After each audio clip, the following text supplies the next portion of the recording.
we go. Wow. Hello, everyone. Today I am talking to Dawn Pace. How do you pronounce your last name? Wasn't sure. It's pronounced Blasingame. Blasingame. That's what I thought. Okay. Okay. And I'm just so thankful to be able to talk with her today. She's an author of a book that I think I would really like to read. I don't have it yet. All That Remains. Caregiver's Guide through the complex world, a caregiver's guide through the complex world of healthcare and letting go. And this is something that has been like Here it on my is. heart as well. But oh, and there it is. There it is. I looked it up and saw your pretty cover earlier today, and I'm just so glad that we're going to talk about this. She also has a BA in psychology, and she's a retired probation officer. Wow, that would be a very interesting field. I think I would find that interesting. Anyway, today, I really wanted to talk about the caregiver thing, which can be so exhausting. And she's going to explain how she got involved with this. And I myself have been through that. And then my sister for 20 years with my mom, uh, just a continual thing that really doesn't go away, that you're there every day. You're helping continually, and it can be very exhausting. And I don't think that there's really enough resources out there for that, and not enough people helping with that. And so I'd like to ask you, first of all,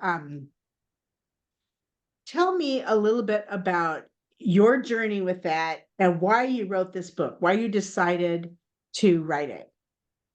Well, I started out as a caregiver for my husband. He was diabetic and we ended up in the emergency room um 8, 9, 8, 10, 15 years ago today, as a matter of fact. And I thought he had the flu, and nope, I was wrong. It was diabetic kidney failure. They told me he was dying. They were going to admit him. They rambled off a bunch of medical terminology, and I was overwhelmed. You feel that punch in your stomach. People say it feels like you're punched in the stomach and you can't breathe, and that for me was very true. So after he got admitted and I went home and got my son to school and came back to the hospital, called the pastor of our church and a few other people and said, guess where I'm at? It was just very overwhelming to have all that thrown at you at one time, and not having a medical background.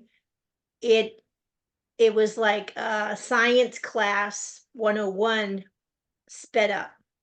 Yeah.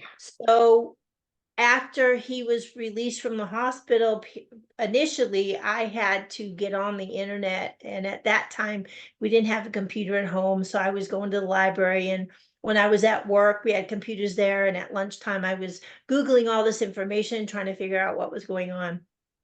And so I learned a lot from firsthand experience having to dig out this information.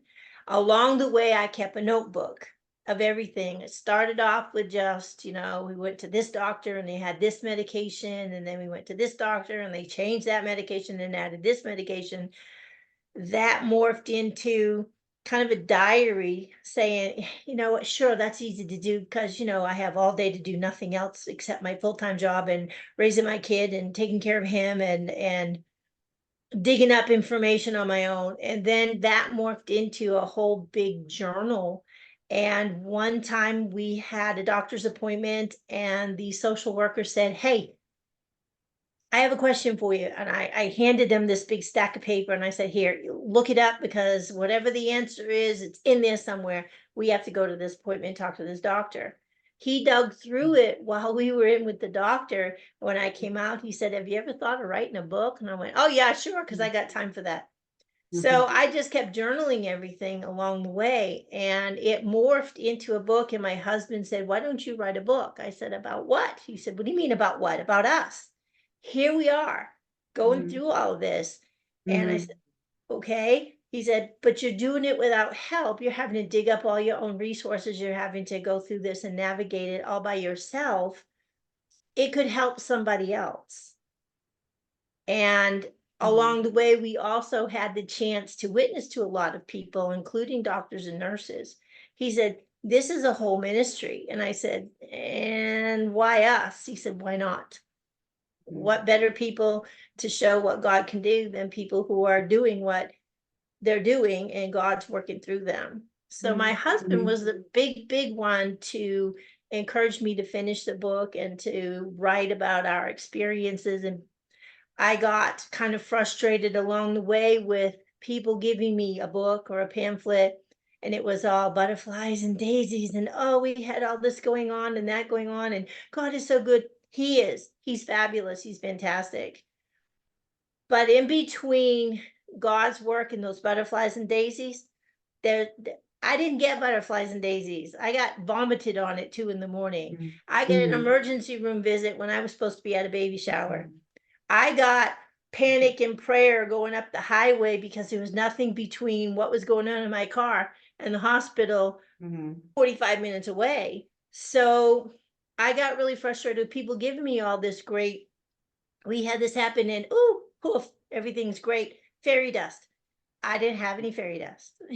And so I needed people to see God working, but they need to know that, sure, these things people give you to read should be encouraging, but they need to be honest about it They need to too. be real. Yeah, Yes. and I I wanted something remember. real. Yeah, yeah, exactly. When my oldest daughter was diagnosed with type 1 diabetes at 6. Um, I had a friend, we had moved to Boise like 2 years before that. And at our old church in San Jose, someone whose son was a type 1 diabetic, she had heard about it from another friend of ours down there and called me like right away, I think in the first couple of weeks, and said, "I just want you to know, people are going to say stupid things to you, and they won't know what they're talking about. They're going to say, diabetes, did she eat too much sugar, which has nothing to do with being a type 1 diabetic?" And I read everything I could get my hands on because I knew nothing. And some people really meant well, and maybe they did have butterflies and daisies in a hardship they went through, but they don't know that everyday thing. And I had 4 kids under the age of 6, and I had this thing that happened, and I was in tears literally all the time. And she'd be waking up at night screaming, and she'd be at 26 or something, she just like, and I called the doctor. I don't know what to do. I just, and he said, it's a dripping faucet that's never going to go away. What can Yeah, you do each day to to take you away from some of that and help you focus on other things in life too? And this is where your faith plays in, which helps to have a Christian doctor, but this, exactly. excuse me, people do say dumb things, and some people do have more positive, but you have to meet people where it's real. And we probably all know people that are caregivers, and some people don't complain about it or anything. And how can we help them and stuff? I mean, and writing your book is a wonderful thing that I'm sure God's going to use in a big way as a tool. And I'm just really thankful that you wrote it. And I was thinking, you had said you wanted to get other people involved, like churches involved and that kind of Yes. thing.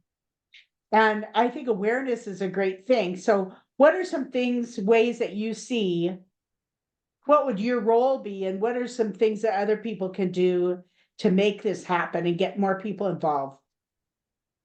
Well, I attend a small church. And we have a large older population, which everyone assumes that the older population is the one doing all the caregiving. I was 53 when my husband died. Yeah. So I was 47, 48 when I started taking care of him, which everybody thinks, well, that's kind of young.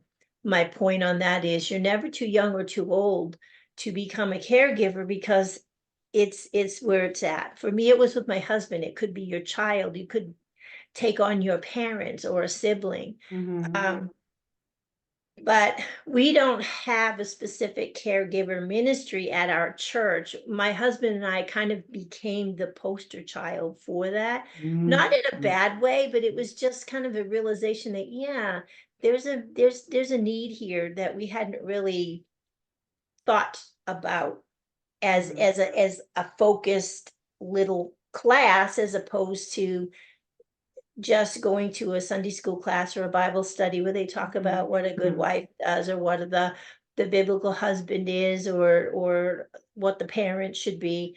This would be more my ultimate dream, my ultimate goal would want to be to write a curriculum that is caregiver based to help the caregiver, because one of the things when people were giving me all these books and pamphlets to read, all these wonderful magical things happening to all these people, and I felt like, well, I must be a bad person because I don't feel that way. I must not have enough faith because that's not happening to me. I must not be doing something right. I need to pray harder, stronger, longer, because maybe God can't hear me because maybe I screwed something up somewhere along the line. But it wasn't about that. Again, one of the reasons I wrote this book was to be more honest, was to see God working all along, even when you feel like he's not, even when you feel like you're not doing it right, or you're not worthy enough, or you feel like your faith is lacking some, or because it's going to, when you're in the middle of a storm, you're trying to keep your boat floating. You're trying to bail the water out. You're not really worried about taking a picture of the sunset. You're just trying to get through the storm. So I would love to write a curriculum that would be Bible based and could be used in different churches for their caregivers of all ages, not just the older person or the younger person. You have a lot of military wives that lost their spouses. You have people who have taken care of. I have a friend who took care of her son who had cancer. He died when he was 7. There's a lot of different ages and people you take care of. The other thing I would like to do in a full-time mission is to be available to people who have um needs. Maybe they're by themselves. I live in Texas. My family that I grew up with is in Massachusetts. My husband's family is here in Texas, and they're spread out. So it's not like I could call them and they could be here in 5 minutes, or they could be here in 10 minutes. They live far out. My sister-in-law used to come up. My husband's uncle would come from 2 or 3 cities away. Takes a while to get there, but those were the only 2 relatives that were able to be there. If I was home, if I had been in Massachusetts, my family swarms like bees. If you have a problem, there's at least 5 or 6 other people that are going to be there to help you solve. But not everyone has that support system. I had a lot of people on the phone. I had a few friends that could come.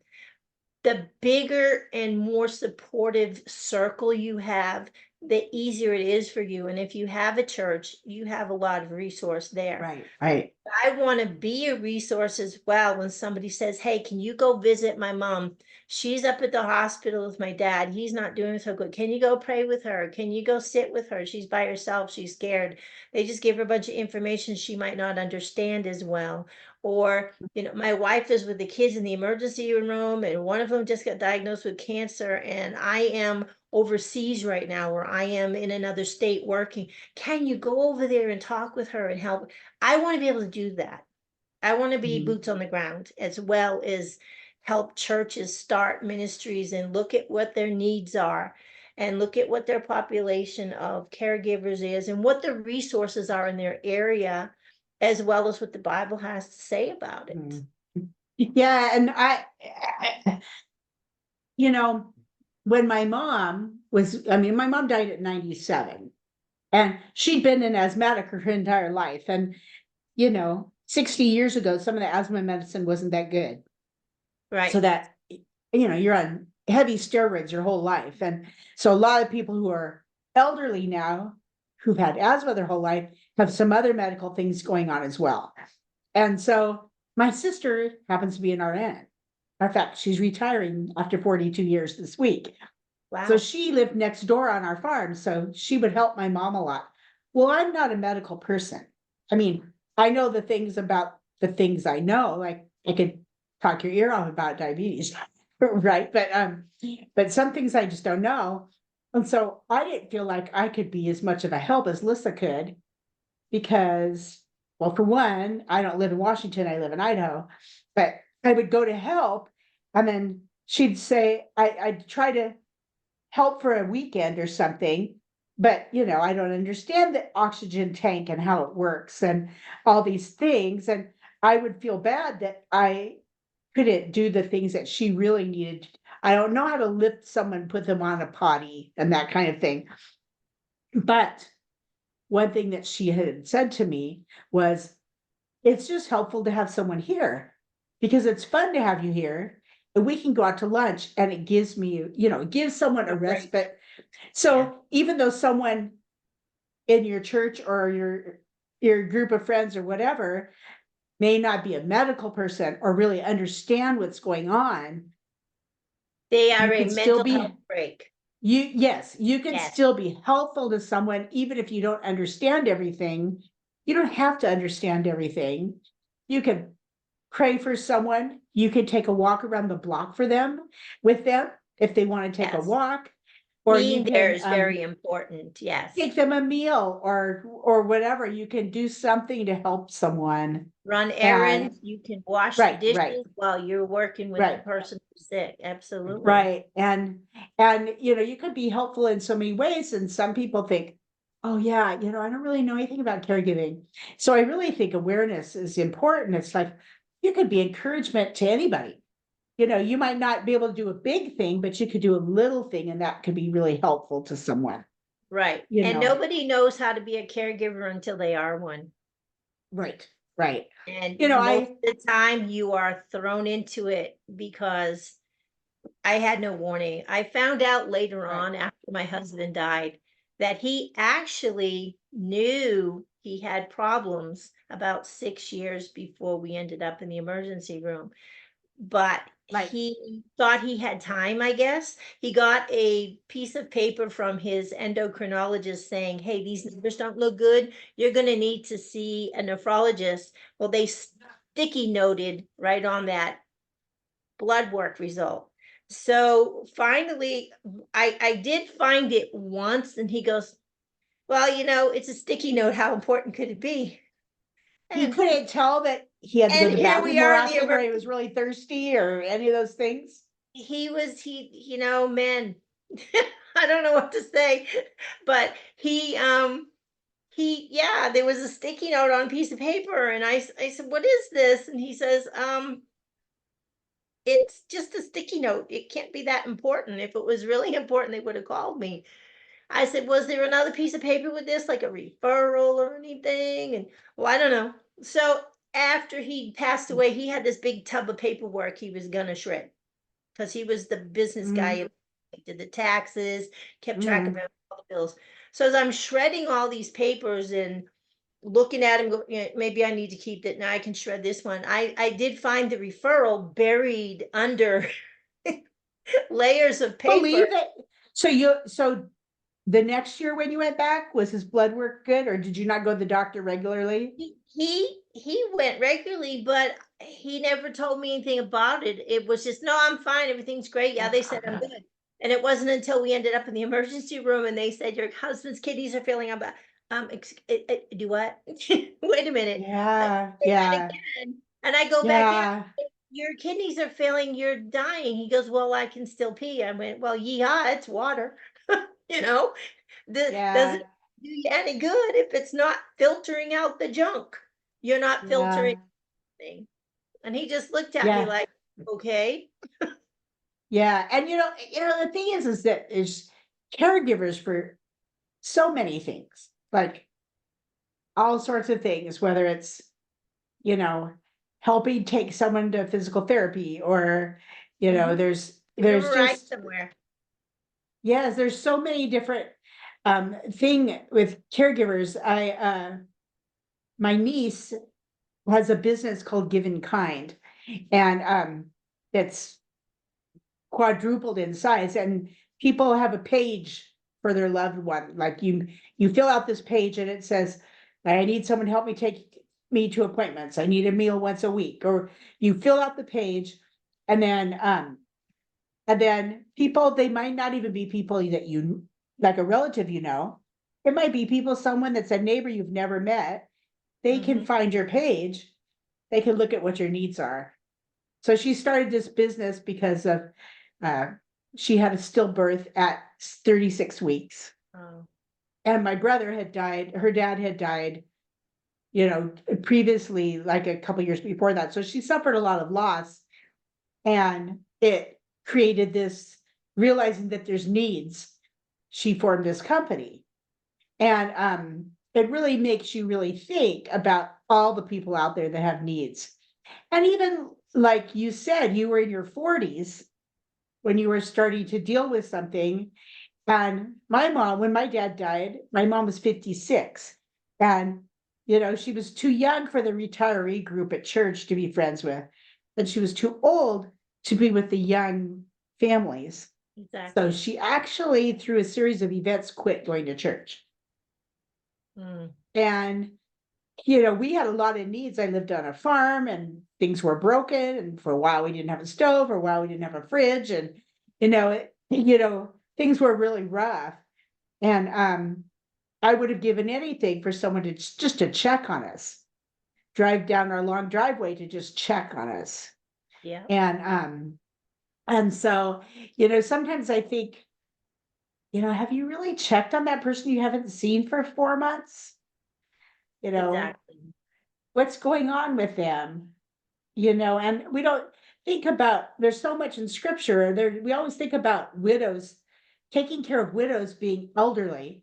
It- my point, they're not all And elderly. they're not all elderly. And we've had a couple of people that are in their 50s lose their spouse, and people don't, and they have like teenage kids and that kind of thing. And they're struggling, but people don't check on them the same way they do with an older person.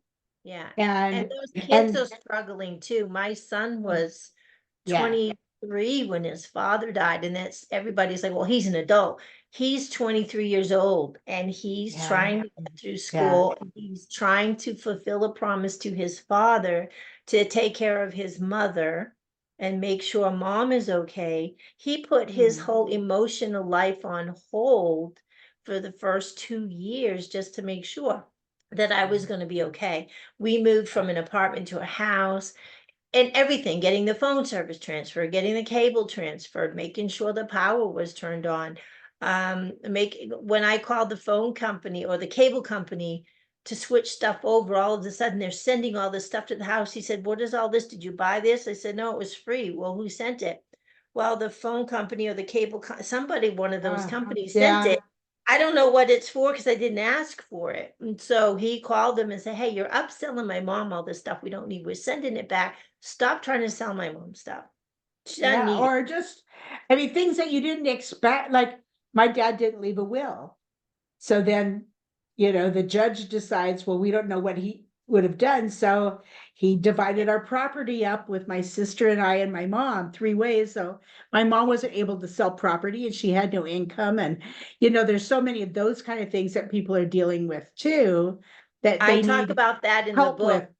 Yeah, I talk about that Yeah. in the book that you need to do this before it's emotional. Once you get married, you really should think about a Yeah. will and Yeah. what you want done if anything happens to you. And Yeah. when Larry got sick, it was about 2014. So he got sick in 2009. It was 2 years before he died, before we did a will or anything, because he kept I'm gonna get a transplant. Well, he was never eligible for a transplant because he constantly had infection. He developed an Mm, MRSA infection that got in his mhm, blood. There was just nothing they could do. So I kind of kept him off the transplant list unless he could get a live donor that would donate specifically to him. That's a whole nother thing. But mm, anyway, we went to do his will and everything. And it was very emotional because he's signing paperwork knowing that he's gonna die for sure. I yeah. mean, we all Right. know he's gonna die, Right. but this was like, not 20 years down the road or in another Right. lifetime. So I went ahead and did my paperwork at the same time while it wasn't emotional for me. Right.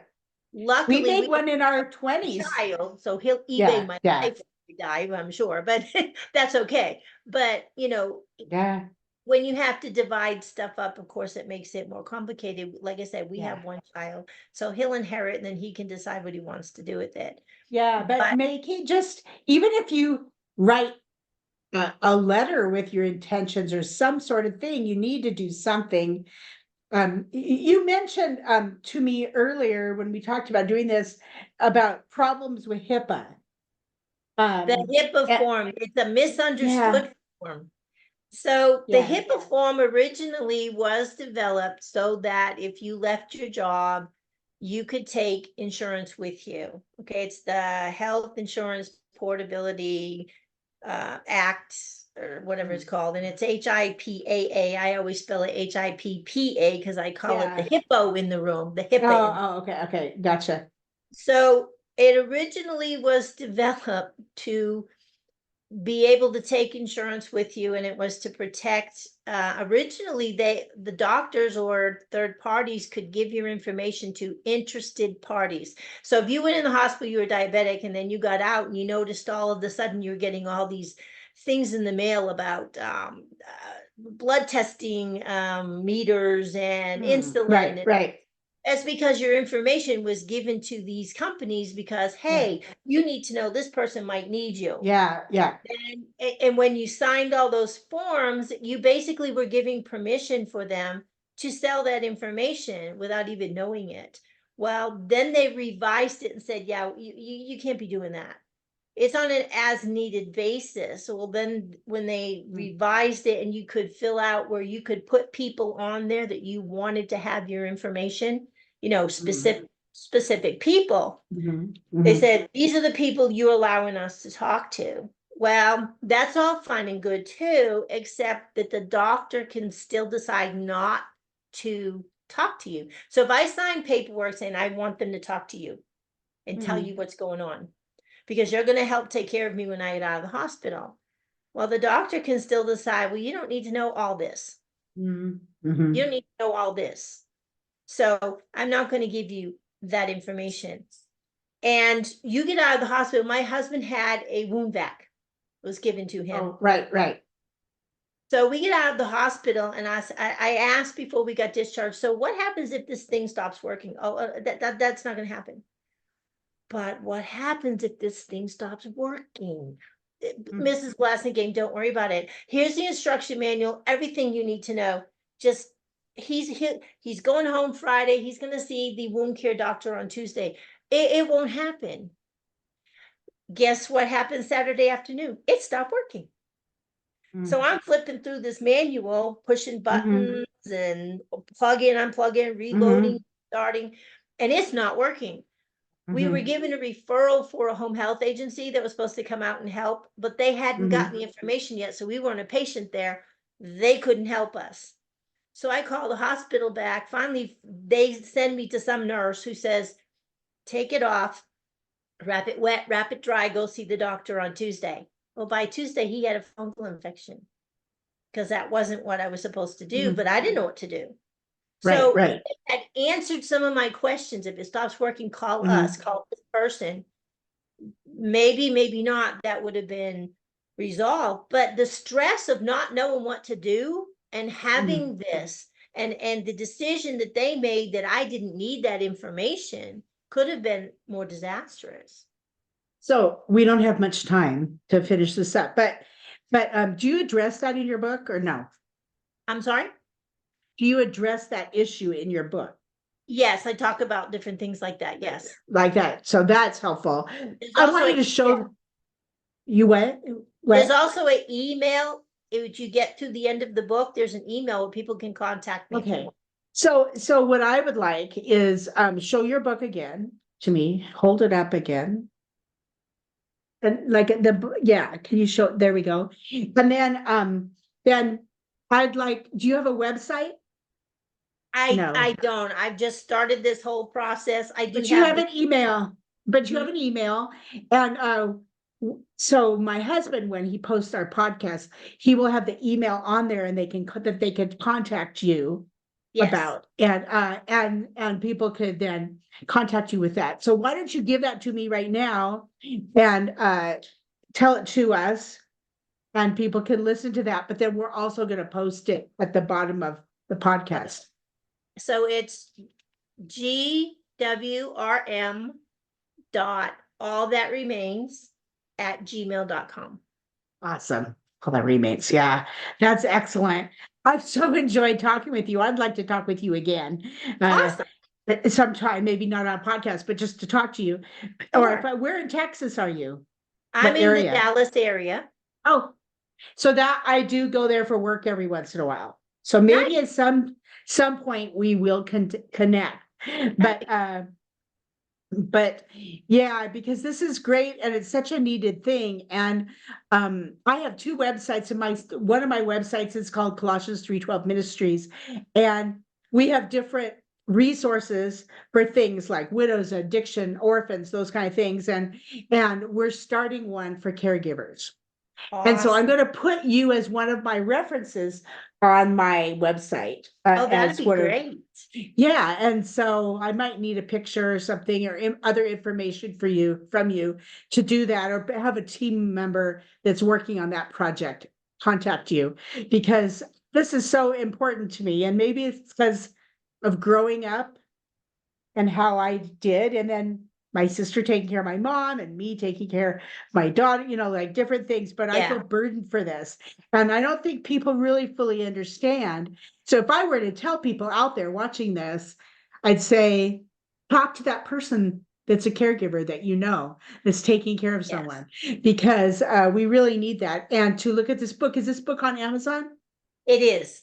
Is on Amazon. It is Oh, I on looked it up. Amazon That's in right. hardback Yeah. and in paperback. Awesome. That's great. Also, I Well, think Kindle, you can download it for free. oh, excellent, excellent. And so, Dawn, I am so thankful that we got to visit today.